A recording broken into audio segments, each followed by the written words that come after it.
Congratulations on your decision to add a Golden Retriever puppy to your family. These are some of the best dogs out there. Now, how do you make sure that you're getting the healthiest puppy possible?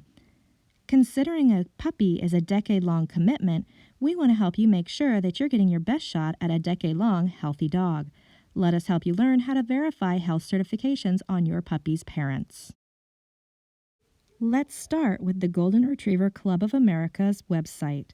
The Golden Retriever Club of America is a not-for-profit expert organization who's dedicated solely to the health, happiness, and continuance of the Golden Retriever breed. On their website, there's an area called Want a Puppy. Please click on Learn More. In the future, should this area be redesigned, the title might change, but the information is important and would still be on this website. We're going to take a look at the Healthy Issues area, assuming you already know a Golden Retriever is right for you. On this page, we're going to see several areas talking about health issues in Golden Retrievers. Please take time to review each of these sections as there is important information concerning all Golden Retrievers on this page. We're going to start off by looking at the health screening for parents of a litter. At the top, you'll be able to see the list of the Core 4 health certifications for Golden Retrievers. These are hips, elbows, eyes, and heart. Probably the most well-known issue associated with Golden Retrievers is hip dysplasia. We have been testing for this disorder for many decades at this point. As you can see, dogs must be 24 months of age to receive final hip certification. The evaluation is done through an X-ray and can use the Orthopedic Foundation for Animals, also known as OFA, or PennHIP, the Pennsylvania Hip Improvement Program. The next certification on our list is for elbow dysplasia. Dogs carry more of their body weight on their front limbs, so elbow dysplasia would be quite life-impacting for your dog. Just the same as the hip certification, the age for evaluation for elbow dysplasia is 24 months of age or older. As you can see, the Orthopedic Foundation for Animals is the only testing option at this time, since PennHIP does not have an elbow dysplasia testing program. Both OFA and PennHIP will evaluate for hip and elbow dysplasia animals that are younger than 24 months of age. These reports are preliminary reports and should not be represented as health certifications. Hip and elbow certifications are important because dogs that have a mild case of dysplasia may not have any outward symptoms at all. It is only through the X-ray evaluation that a breeder can tell if their dogs have healthy hips and elbows. Eye certifications are unique amongst the health certifications for Golden Retrievers because they must be done annually. Hips, elbows, and heart have a specific testing age, and once they've been completed are considered good for the life of the animal. Because Golden Retrievers have many eye disorders, and eye health can change from year to year, the annual requirement is designed specifically for eye certifications. Several of our eye disorders can impact vision, and a few may also cause the need to surgically remove an eye. So eye certifications are an important component when verifying the health certifications of your puppy's parent. The current eye certification should be dated within the last 12 months that produced your potential puppy. There are several eye disorders for which a simple recessive DNA test has been identified. These DNA tests are amazing tools and should always be used in conjunction with the eye exam and eye certification. The last of our Core 4 health certifications for Golden Retrievers is the Cardiologist Heart Certification. The Golden Retriever breed is affected by several heart diseases, but the most devastating is called subvalvular aortic stenosis, also known as SAS. SAS is a hereditary heart disease that has a wide range of impact. It could be mild in that your dog is just easily winded with exercise, or so severe as to cause the instant death of an otherwise young and healthy-looking dog. It is this type of disease that makes that cardiologist component so important. OFA does offer practitioner and specialist designation certifications, but for Golden Retrievers, we want to make sure that a cardiologist has examined the dogs thoroughly, so look for a health certification that indicates either cardiologist or advanced cardiac. Now that we know what health certification parent dogs should have in place, let's learn how to verify those health certifications. We start by going to the Orthopedic Foundation for Animals website. This website is available to the public to be able to verify health certifications, so if you're seeing a certification listed on OFA, you know that that is a real health certification. In the upper right-hand corner on the OFA website is an area where you can search the public information. If your breeder is telling you they're breeding Bunny to Jake, and you were to type in Bunny, her everyday name, you're going to notice matches across all different breeds, and because this is a common name, you'll probably find several Golden Retrievers as well. So which dog are you supposed to review? That's why it's important that your breeder provide you a registration name or registration number. With that information, you'll be able to verify health certifications. All reputable breeders are happy to provide this information, and most that have websites probably already have this out there for you to use.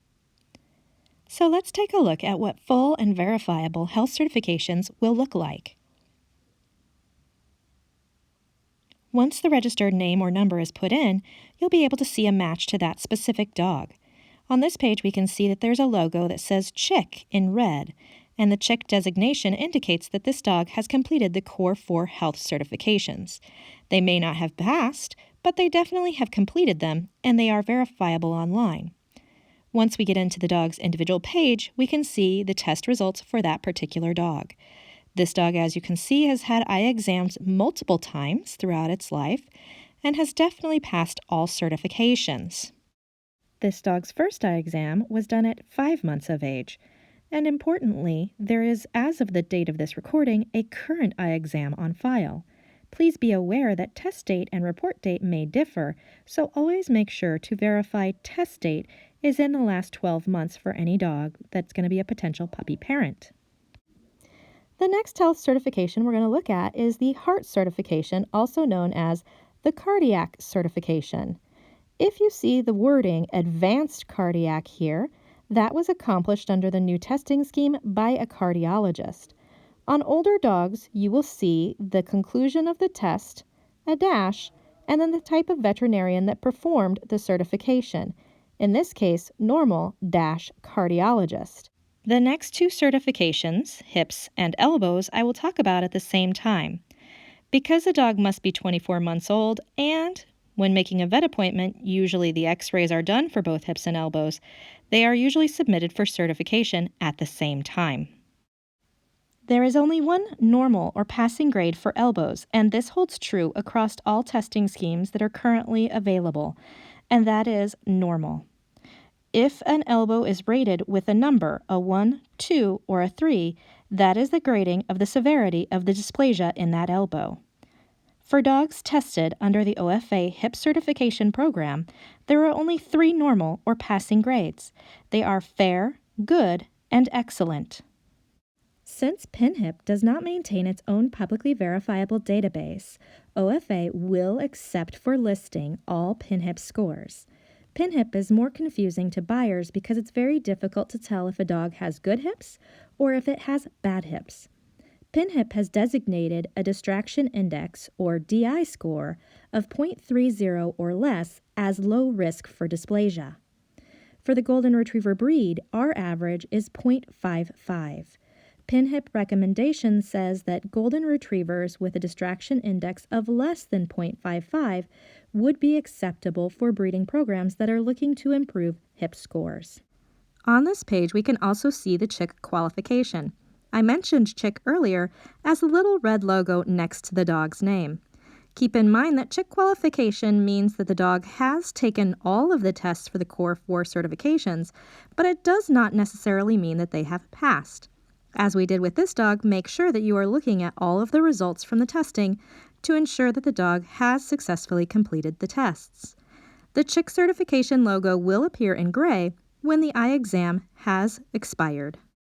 Although not one of our Core 4 health certifications, the simple recessive DNA test for NCL is an important one. NCL is a relatively new disease discovered in Goldens and particularly horrific because it is a death sentence to those dogs that are listed as affected. Affected dogs will need to be euthanized usually before their 3rd birthday. In order to ensure that you get a dog that does not have this disease, one parent should always be listed as NCL clear or normal. Once you have verified full certification on your puppy's potential parent, you can take these same skills and apply it to the rest of the pedigree. On the OFA page, you'll see the sire and dam of the parent dog, which is the grandparents to your potential puppy, any offspring, which would be brothers and sisters to your potential puppy, any half-siblings to the parent dogs, which are aunts and uncles, and the grandparents of the potential parent dog, which are your puppy's great-grandparents. Keep in mind when you're looking at those older generations that deceased dogs may have chick certifications in gray because they can no longer update their annual eye exam. Full and verifiable health certifications are proof that the breeder you're considering is doing everything within their power to provide you with the best chance for a healthy dog. While health certifications are not a guarantee, it is statistically proven that puppies from health-tested parents display health issues at a much lower rate than those from dogs with health issues or from untested dogs. If you've decided to add a golden retriever puppy to your home that is hopefully going to be with you for more than a decade, I hope you seriously consider looking for a breeder that is doing their best to make sure that your puppy is healthy not only on day one, but also 10 years down the road.